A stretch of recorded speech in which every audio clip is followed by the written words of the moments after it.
तो last video तक हम लोग बात कर रहे थे किसकी, आरबीसी की फंक्शन की हम लोग बात कर रहे थे। आरबीसी को हमने ब्लड सर्कुलेटरी सिस्टम को और आरबीसी को देखा था। आज हम बात करने वाले हैं डब्ल्यूबीसी के बारे में, वाइट ब्लड कॉर्पस्कल्स, ये इन्हें ल्यूकोसाइट्स भी बोला जाता है। ठीक है, बी है हमारे पास श्वेत रक्त कणिकाएं,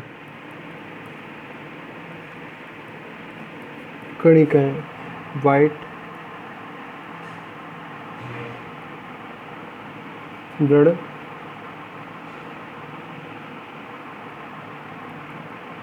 कॉर्पस्कल्स, या इन्हीं को बोला जाता है ल्यूकोसाइट।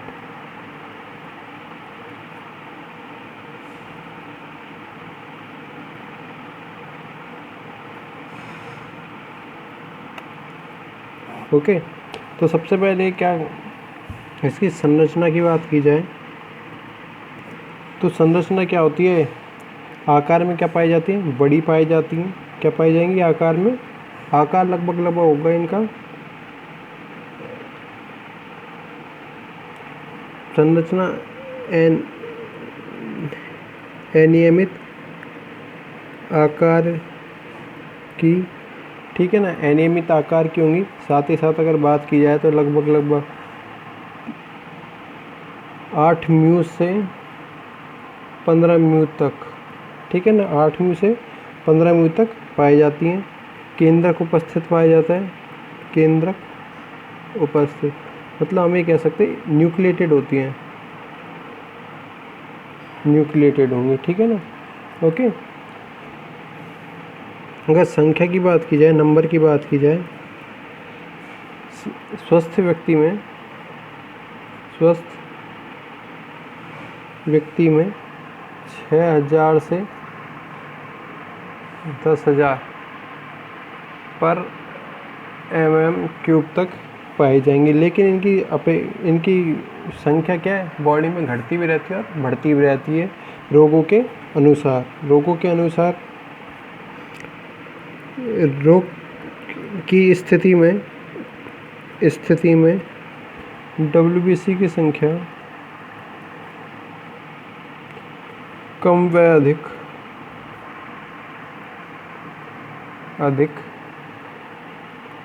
होती है, क्योंकि ये क्या करती है, हम बॉडी के अंदर इम्यून सिस्टम के निर्माण में हेल्प करती है। बॉडी के अंदर इम्यून सिस्टम के प्रतिरक्षा तंत्र के निर्माण में क्या करती है, सहायता करती है। यदि कोई बाहर से रोगजनक आता है, बाहर से कोई पैथोजन बैक्टीरिया, वायरस, फंजाई आता है, तो इनकी संख्या क्या हो जाएगी, बढ़ जाएगी बॉडी के अंदर। ठीक है, ओके। अब डब्ल्यूबीसी की रक्त में अधिकता को, रक्त में वृद्धि को ल्यूकोसाइटोसिस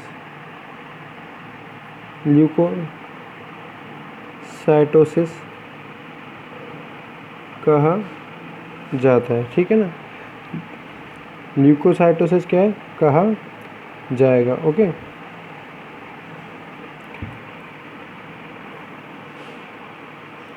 डब्ल्यूबीसी की संख्या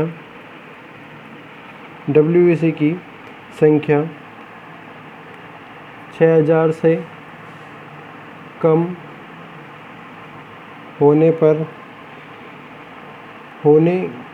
को ल्यूकोपेनिया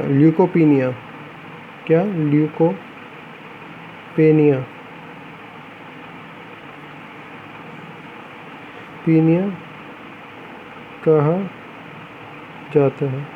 क्या कहा जाएगा, ल्यूकोपेनिया कहा जाएगा, जो कि हम लोग टाइफाइड फीवर या ट्यूबरक्लोसिस की स्थिति में इसको देख सकते हैं।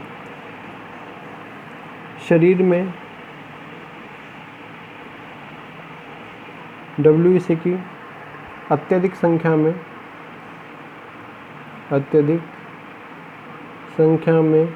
वृद्धि को या अनियंत्रित वृद्धि को कह सकते हैं हम लोग, और भी अच्छा वर्ड लिया जाए तो अनियंत्रित वृद्धि को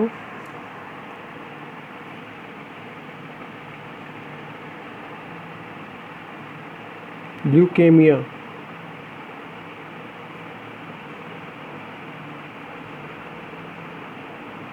ये इसी को बोला जाता है ब्लड कैंसर, कैंसर कहा जाता है, जिसमें यह है शरीर की, जिसमें यह है शरीर की कोशिकाओं को ही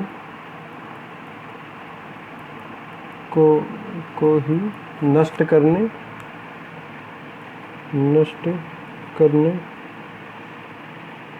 लगती है। ठीक है ना, इसमें क्या करने लगेगी, कोशिका, शरीर की कोशिकाओं को ही नष्ट करने लग जाएगी। ठीक है ना, अगर इनका वर्गीकरण किया जाए, ल्यूकोसाइट को क्या किया जाए, डिवाइड किया जाए, जो कि हमने पहले भी किया था WBC को, क्या है, फर्स्ट वीडियो में हमने जब बात की थी। WBC को हमने कुछ इस प्रकार से क्या किया, बांटा हुआ है। एक तो फर्स्ट था इसमें ग्रेन्युलोसाइट्स, सेकंड था एग्रेन्युलोसाइट्स, फिर ग्रेन्युलोसाइट्स को हमने 3 भागों में बांट दिया था। किसके आधार पर, स्टेन के आधार पर, अभिरंजन के आधार पर। फर्स्ट था एसिडोफिल्स, बेसोफिल्स और न्यूट्रोफिल्स। एसिडोफिल्स, बेसोफिल्स और न्यूट्रोफिल्स। ये एसिडोफिल्स जो होती है, इन्हीं को बोला जाता है इयोसिनोफिल्स। ठीक है ना, क्योंकि इयोसिन अभिरंजक को क्या करती है, ग्रहण करती है।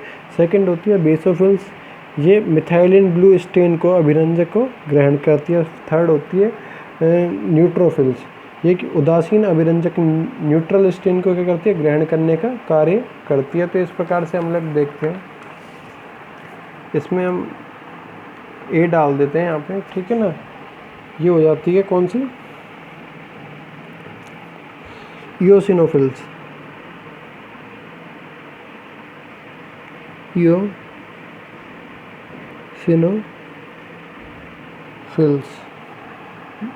या इसी को बोला जाता है एसिडोफिल्स।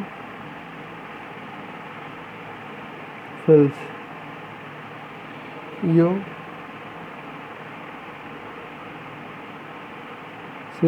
या एसिडोफिल्स।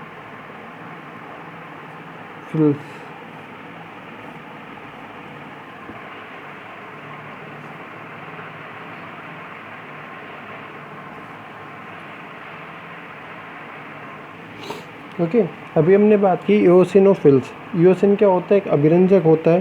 क्या होता है, एक अभिरंजक होता है। इसी के आधार पर, इसके अभिरंजन के आधार पर इसका हमने नामकरण किया इयोसिनोफिल्स। तो ये लगभग इयोसिनोफिल्स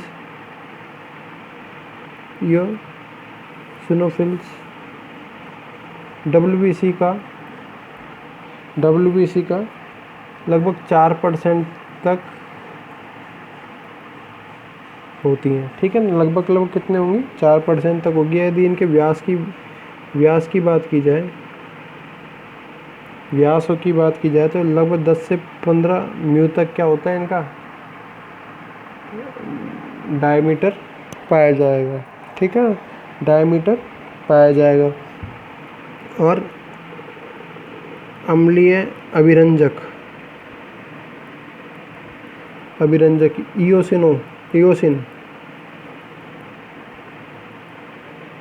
इयोसिन द्वारा अभिरंजित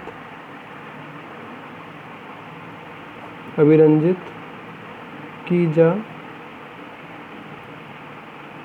सकती है। ठीक है ना, इयोसिन द्वारा की जा सकती है, अभिरंजित की जा सकती हैं। ठीक है, लगभग इनका जीवन काल की हम लोग बात करते हैं, तो लगभग 8 से 12 दिन तक क्या होता है, जीवन काल की जब भी बात की जाए, 8 से 12 डेज क्या हो गए, इयोसिनोफिल्स का जीवन काल होगा। ठीक है ना, एलर्जी की अवस्था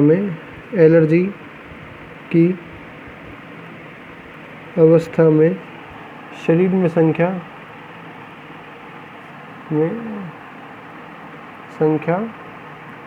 बढ़ जाती है। शरीर में संख्या क्या हो जाएगी, बढ़ जाएगी। और कोशिकाओं के द्वारा हिस्टामिन, जो कि क्या है, एक अमीनो अम्ल होता है, हिस्टामिन को क्या किया जाएगा, हिस्टामिन को स्रावित किया जाएगा, जो कि एलर्जी के लक्षण को क्या प्रकट करने का कार्य करता है। एलर्जी की अवस्था में शरीर में संख्या बढ़ जाती है तथा कोशिकाओं द्वारा हिस्टामिन को स्रावित स्रावित किया जाता है, जो कि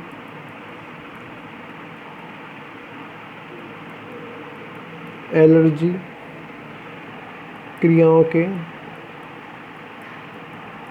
लक्षण प्रकट करता है, जो कि क्या करता है, एलर्जी क्रियाओं के लक्षणों को प्रकट करने का काम करता है। फिर इसमें बी आता है बेसोफिल्स।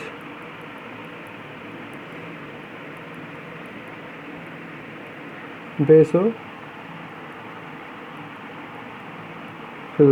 ओके। बेसोफिल्स क्या है, लगभग ये WBC का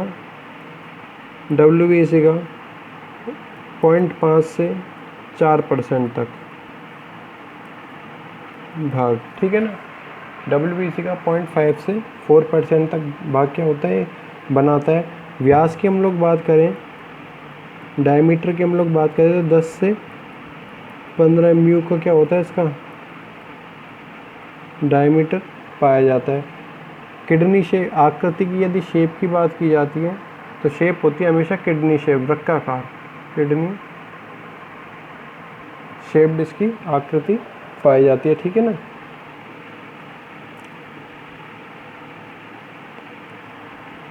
नंबर की बात की जाए, लगभग 10 से क्या है 100 तक पाई जाएंगी, या इस प्रकार से हम कह सकते हैं मिथाइलिन ब्लू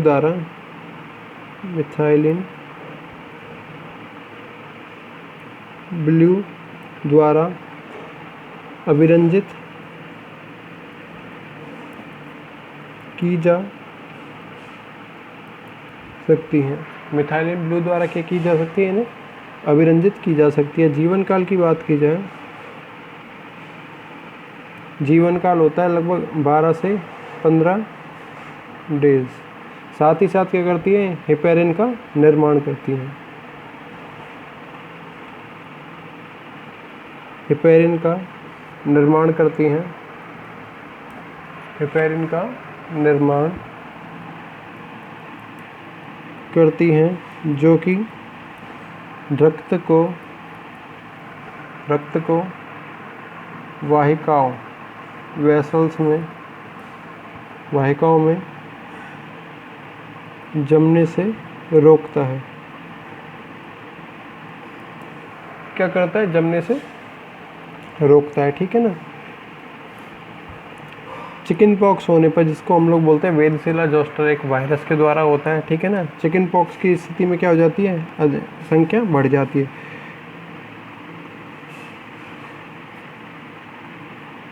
चिकन पॉक्स की स्थिति में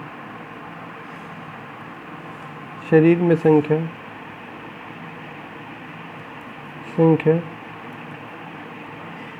बढ़ जाती है, ठीक है ना। शरीर में संख्या क्या होगी, बढ़ जाएगी। इस प्रकार से हम लोग कह सकते थे। हमने अभी बात की ईओसिनोफिल्स और बेसोफिल की। थर्ड आती है सी आती है न्यूट्रोफिल्स।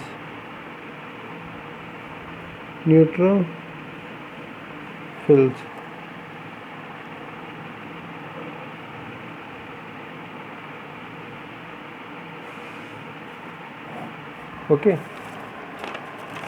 जो कि लगभग WBC का लगभग 60 से 70% भाग बनाती है। WBC का 60 से 70% भाग क्या होगा, WBC का लगभग 60 से 70% भाग ही क्या करेंगी, निर्मित होंगी, करेंगी। व्यास की या डायमीटर की बात की जाए, डायमीटर होता है लगभग इनका 12 से 15 म्यू तक पाया जाता है, ठीक है ना। 12 से 15 म्यू तक पाया जाता है, ठीक है। उदासीन अभिरंजक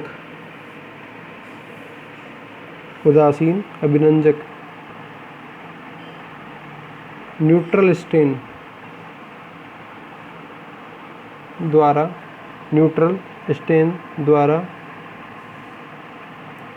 अभिरंजित की जा सकती हैं, ठीक है ना। न्यूट्रल अभिरंजक द्वारा क्या की जा सकती है, तो अभिरंजित की जा सकती हैं। ओके, जीवन काल की यदि बात की जाए तो 2 से जीवन काल लाइफ स्पैन की बात की जाए 2 से 5 2 to 5 डेज, 2 से 5 दिन क्या होता है इनका जीवन काल होता है, ठीक है। इनका कार्य ये होता है, शरीर में बाहरी कोई भी रोगाणु आता है तो उससे क्या करती हैं, रक्षा करने का काम करती है, ठीक है ना। यदि इनकी संख्या बॉडी के अंदर बढ़ती है तो शरीर में क्या होता है,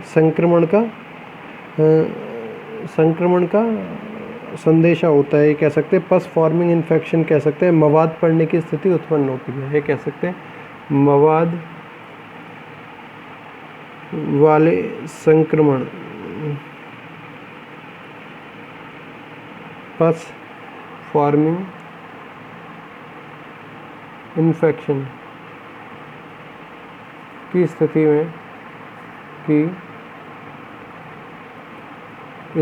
में शरीर में संख्या